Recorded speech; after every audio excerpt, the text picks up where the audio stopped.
ये Subukrish Padmavati international and spiritual doctor Acharya Subukrish है और पंडित विनोद भाई शास्त्री जी के साथ है। 27-28 जुलाई लोनावाला में बहुत बड़ा स्पिरिचुअल प्रोग्राम होने जा रहा है, जिसमें काफ़ी बड़े बड़े लोग अक्रॉस इंडिया आने वाले हैं, जैसे कि आचार्य अनिल वश जी है, पंडित दिनेश गुरु जी है, फिर विनोद भाई शास्त्री जी है, जिनके साथ 11 पंडित लोग आके 27 तारीख को सुबह से लेके 3-3.5-4 घंटे का पूजा वगैरह विधि वगैरह करके उस हिसाब से कार्यक्रम को शुरुआत करेंगे। उसके अलावा श्री सुबेश शर्मन जी ऑल इंडिया ब्राह्मण प्रेसिडेंट एसोसिएशन के मुख्य है, वो आ रहे हैं। डॉक्टर अजय बाम्बी जी जो वर्ल्ड रिकॉर्ड होल्डर एस्ट्रोलॉजर जो उनको माना गया है, वो आ रहे हैं। उसके अलावा काफ़ी कुछ एमिनेंट पर्सनालिटीज़ है। ये प्रोग्राम एक्चुअली थोड़ा सा हटके है, जिसपे योगा, मेडिटेशन, हीलिंग, उसके अलावा वास्तु, उसके अलावा वैदिक एस्ट्रोलॉजी, वेलनेस प्रोग्राम, काफ़ी कुछ वेरियस मॉड्यूल्स पे लोग बात करेंगे, सेशंस होगा। और ये 2 दिन का प्रोग्राम है और इसमें आज ही कंफर्मेशन हुआ है कि 28 तारीख को डिप्टी चीफ मिनिस्टर महाराष्ट्र भी आ रहे और बारामती के मेंबर ऑफ पार्लियामेंट भी शामिल हो गए अवार्ड सेरेमनी के टाइम पे। ये तो जो नॉमिनीज है ऑल ओवर इंडिया से है कि एक पर्टिकुलर स्टेट रखा है आपने? ये अक्रॉस पैन इंडिया प्रोग्राम जब भी रखता हूँ मैं, अक्रॉस पैन इंडिया लोग आते ही आते हैं, बट मेरा मैक्सिमम क्राउड जो आती है ये आती है नॉर्थ और गुजरात और साउथ से आते हैं। बट ए टाइम महाराष्ट्र से भी काफ़ी लोग जुड़ चुके हैं, तो इसलिए महाराष्ट्र का भी सपोर्ट ए टाइम अच्छा हुआ है। सर ये थॉट कहाँ से आया? क्योंकि अवार्ड शो की बात करें तो हमेशा ग्लेमर अवार्ड के नाम पे लोगों को लगता है ग्लैमर होगा, चटक बटक होगा, लेकिन आपने सनातन धर्म को बढ़ावा देने के लिए इस तरह का अवार्ड शो कर रहे हैं, तो क्या उद्देश्य है, क्या मकसद है, कुछ बताना चाहेंगे उसको? ये एक्चुअली हमारे ऑकल साइंस में काफ़ी कुछ फंक्शंस हर शनिवार रविवार अक्रॉस इंडिया होते रहता है, बट उसमें हमने देखा कि एक दिन का प्रोग्राम करते हैं लोग, बट सुबह से शाम के अंदर कुछ नॉलेज या कुछ गाइडेंस या कुछ अपडेशन जैसा कुछ होता नहीं है। क्योंकि क्या है, सुबह 10 बजे कार्यक्रम चालू हो जाती है, पोस्ट लंच तक चलता है, उसके बाद 2-2.5 घंटे का अवार्ड सेरेमनी हो जाता है, लोग सर्टिफिकेट और ट्रॉफी लेके चले जाते हैं। बट ये सनातन धर्म होते हुए हम उसमें ब्राह्मण होते हुए भी एटलीस्ट एक नॉलेज के हिसाब से जो चाहिए वो एटलीस्ट 2 दिन का प्रोग्राम करने से अगर आप नॉलेजेबल लोगों को बुलाए तो उस हिसाब से क्राउड भी अट्रैक्ट होती है, उस हिसाब से लोग आते हैं और उत्साह के साथ प्रोग्राम अटेंड करते हैं। और ये भी महत्व रखता है कि आप उनको क्या सेवा देंगे और क्या हिसाब से ट्रीटमेंट देंगे, ये भी थोड़ा इम्पोर्टेंस हो जाता है ऐसे प्रोग्राम्स में। सर जैसे कि आपने कहा कि इस अवार्ड शो में योगा भी होगा, हीलिंग भी, मतलब अलग अलग सेमिनार होंगे, तो क्या उसके फायदे भी बताए जाएंगे? क्या फायदे, क्योंकि 3 दिन तक ये चलने वाला है कार्यक्रम, तो 2 दिन का कार्यक्रम में लोग लेक्चर भी देंगे। हमने योगा और मेडिटेशन का 2-2.5 घंटे का वर्कशॉप जैसा भी रखा है अर्ली मॉर्निंग 28 तारीख को, और शाम को भी हमने मेडिटेशन और हीलिंग का सेशन भी रखा है, ताकि क्या इसमें लोग को उस हिसाब से डेमोन्स्ट्रेशन भी मिला जाएगा और क्या थेरेपी में प्रोसेस, क्या इम्प्रूवमेंट हो सकता है आगे आपके लाइफ में, ये भी आपको उस हिसाब से बताया जाएगा। और उसके अलावा हमने एक एडिशनल फेवर ए टाइम पार्टिसिपेंट को रखा है, London world of book records के साथ हमने टाई अप किया है।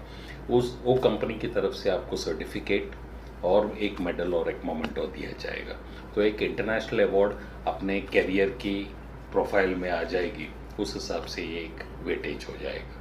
27 तारीख अब दूर नहीं है, किस तरह का रिस्पांस मिल रहा है? क्योंकि जो आवेदन देने वाले होंगे तो देना शुरू कर दिए होंगे, तो क्या रिस्पांस मिल रहा है? रिस्पांस बहुत बढ़िया है। इसमें मेरे को काफ़ी कुछ सपोर्ट लोगों ने दिया है, मीडिया ने काफ़ी सपोर्ट दिया है, और उसके अलावा काफ़ी सोशल एक्टिविटी से जुड़े हुए लोग भी काफ़ी रिस्पांस दिया है।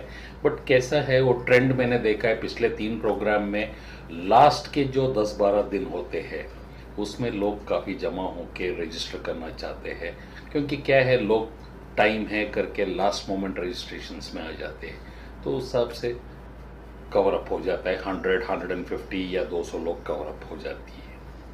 मेहमान कौन होगा, कुछ बताना चाहेंगे? कोई खास सेलिब्रिटी? खास इसमें सेलिब्रिटीज़ में देखो, एमिनेंट पर्सनालिटीज़ में टीवी सेलिब्रिटी भी थे और वैदिक एस्ट्रोलॉजी के हिसाब से करीबन 40-45 साल से आचार्य अनिल वत्स जी है जो सीनियर है। उसके अलावा सुबेश शर्मन जी भी काफ़ी कुछ सीनियर है, डॉक्टर अजय बाम्बी जी है, पंडित दिनेश गुरु जी है, विनोद शास्त्री जी है उसमें, उसके अलावा संतोष भार्गव जी है, फिर पंडित कृपाराम उपाध्याय जी है, फिर जोधपुर से डॉक्टर मोनिका कराल करके है, रेमेडियल थेरेपिस्ट है, मीता जानी है अहमदाबाद से। ऐसे काफ़ी एमिनेंट पर्सनालिटीज़ है। बॉम्बे के डॉक्टर रविराज है जो वास्तु एक्सपर्ट है। ऑक्टोग्रेन में डॉक्टर नितिन गोटी जी है जो 86 ईयर ओल्ड जो है, काफ़ी कुछ वास्तु में काफ़ी कुछ वैदिक के हिसाब से करते हैं। ऐसे एमिनेंट पर्सनालिटीज़ काफ़ी लोग हैं। सर हमने देखा यूथ हमेशा वेस्टर्न कल्चर को अपनाता, तो यूथ को कनेक्ट करने के लिए, क्योंकि उनके लिए कुछ प्लान बनाए हैं आप लोगों ने कि ज़्यादा से ज़्यादा यूथ को, क्योंकि क्या है, जितने आप सीनियर लोगों को बुला के उस हिसाब से जो नॉलेज और गाइडेंस यंगस्टर्स को देंगे, उस हिसाब से वो सनातन धर्म के हिसाब से फॉलो करने जैसा ही हमने रखा है कि एकदम सीनियर भी है, एक मिडिल एज के भी है जो कम से कम 15-20 साल से प्रोफेशन में है, और जो अपकमिंग में आ रहे हैं जो 5-6 साल हुआ है ऑकल्ट साइंस में, ऐसे लोग को भी जोड़ के हम साथ में लेके चल रहे हैं ताकि क्या है आगे जो प्रोग्रेस चले वो एक सनातन धर्म के हिसाब से चले। इसके अलावा कुछ ऐड करना चाहते हैं अपनी तरफ से बता सकते हैं कुछ? पंडित विनोद भाई शास्त्री जी ऐड करेंगे इसमें थोड़ा। गुरु जी नमस्कार, सबसे पहले हमारे चैनल में आपका स्वागत है।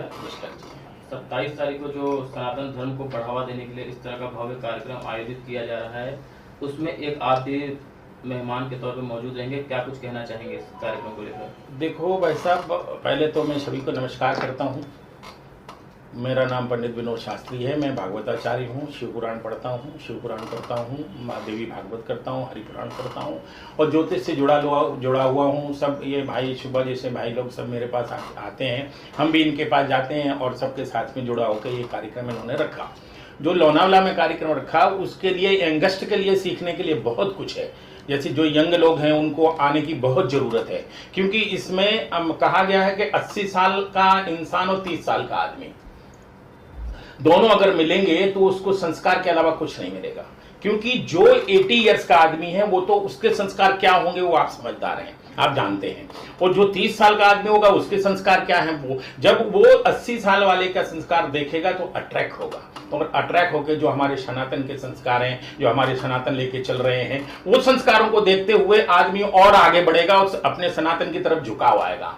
जब उसको संस्कार सनातन की तरफ झुकाव आएगा, संस्कार उसके अच्छे होंगे तो उसकी संतान भी अच्छी होगी, उसका भाग्य भी अच्छा होगा, उसका मार्ग भी अच्छा होगा, उसका जीवन भी सरल होगा और अपने जीवन को सरल करते करते अपना जीवन यापन करेगा। ये मुझे 100% भरोसा है हमारे सनातन के ऊपर। एक एक शिव पुराण के एक एक पेज में, एक एक अक्षर में लिखा हुआ है इंसान को कब मरना है, कब जीना है, कब जाना है, क्या करना है। अपनी मौत ना मरने वाला मंत्र भी उस शिव पुराण में लिखा हुआ है कि इंसान मरता नहीं है अगर वो प्राणायाम करने में दोनों आंख बंद करके और अंदर जो श्वास में एक एक बूंद टपकती हुई अमृत के बराबर हो जाती है। तो ये हमको कौन बताएगा? जो बुजुर्ग लोग हैं हमारे 80 साल के, सुबह जैसे भाई गोटी जैसे और भी बड़े बड़े लोग हैं, वो सब बताएंगे। वो सब बताने के बाद जो हमारी यंगस्ट आज का जनरेशन है ये सब देखेगा और देखने के बाद उनको असर पड़ेगा कि वाकई हमारे संस्कार में बहुत अच्छे हमारे सनातन में हमारे संस्कारों को लेकर के हमारा धर्म बहुत अच्छा है। आज हमारे संस्कार हमारे सनातन को बदनाम करते हैं लोग। हम दूसरे की बात नहीं कर रहे, हमारे खुद के लोग बदनाम करते हैं, क्योंकि उनको पता ही नहीं है कि सनातन होता क्या है। वो तो सिर्फ अपनी भट्टी सेकने के लिए तैयार हो जाते हैं। मेरा मानना यह है कि आप तो ठीक है भाई, खाना तो इंसान खाता है, खर्चा भी लगता है, पैसा भी लगता है, सब लगता है, लेकिन उतना चले जितना दाल में नमक डाले तो चलता है। अगर उसके बाद ज्यादा अगर आप जाओगे तो आप भी खराब हो जाओगे, अपना धर्म भी खराब होगा, अपना जीवन भी खराब होगा, अपना जो इंसान बनने, जो भगवान ने हमको इंसान का जन्म दिया है वो जन्म भी हमारा बेकार हो जाएगा। इसलिए मेरा मानना ऐसा है कि बेटा, जो मेरे भाई हैं, बच्चे हैं, भतीजे हैं, मेरे से बड़े हैं, बुजुर्ग हैं, सबको मैं ये बोलना चाहता हूं कि भाई जो भी है सनातन के धर्म से, जो हमारे ऋषि मुनियों ने हमारे जो संस्कार बनाए हैं उससे संस्कार बनाते हुए जीवन यापन करेंगे तो हमारा जीवन बिल्कुल सरल हो जाएगा। खबर ये भी आ रही है कि 27 तारीख को आपको सम्मानित भी किया जाएगा, क्या कुछ कहना चाहेंगे सम्मान को लेकर? अब देखिए, सम्मान किया जाएगा वो तो मेरे काम के ऊपर निर्भर है। खुशी भी होती है कि मुझे सम्मान किया जाएगा, और काम के ऊपर निर्भर है। मैं तो सनातन से जुड़ा हूं, बचपन से 9 साल का था तब से जुड़ा हुआ हूं, और सनातन मेरे लिए तो जीवन है। सनातन ही हूं मैं। लेकिन लोग बाग बोले कि मैं ये हूं, मैं हूं, ऐसा नहीं, मैं तो सनातन खुद ही हूं। लोग मुझे बोलते हैं हिंदू, मैं बोलता मैं हिंदू नहीं, मैं सनातन हूं भाई, सनातनी हूं। हिंदू तो हमको सिंधु से हिंदू मिला हुआ है, लेकिन वो एक वर्ड मिल गया है, हिंदू तो वो पकड़ के नहीं चलते हैं। मैं तो सनातन हूं, सनातन रहूंगा, जीवन मेरा सनातन है, मेरा धर्म सनातन है, मेरी जवान सनातन है, जो है वो मैं सब सनातन है, और मैंने सनातन को अर्पण कर दिया है। उसके हिसाब से अगर मुझे संस्था मेरा काम देख के, मेरा नाम देख के, मेरा ध्यान देख के, मेरा सब कुछ देख के मुझे अवार्ड देती है, तो भैया खुशी किसको नहीं होगी, खुशी सबको खुशी होगी, मुझे भी खुशी होगी और मैं भी खुश रहूंगा।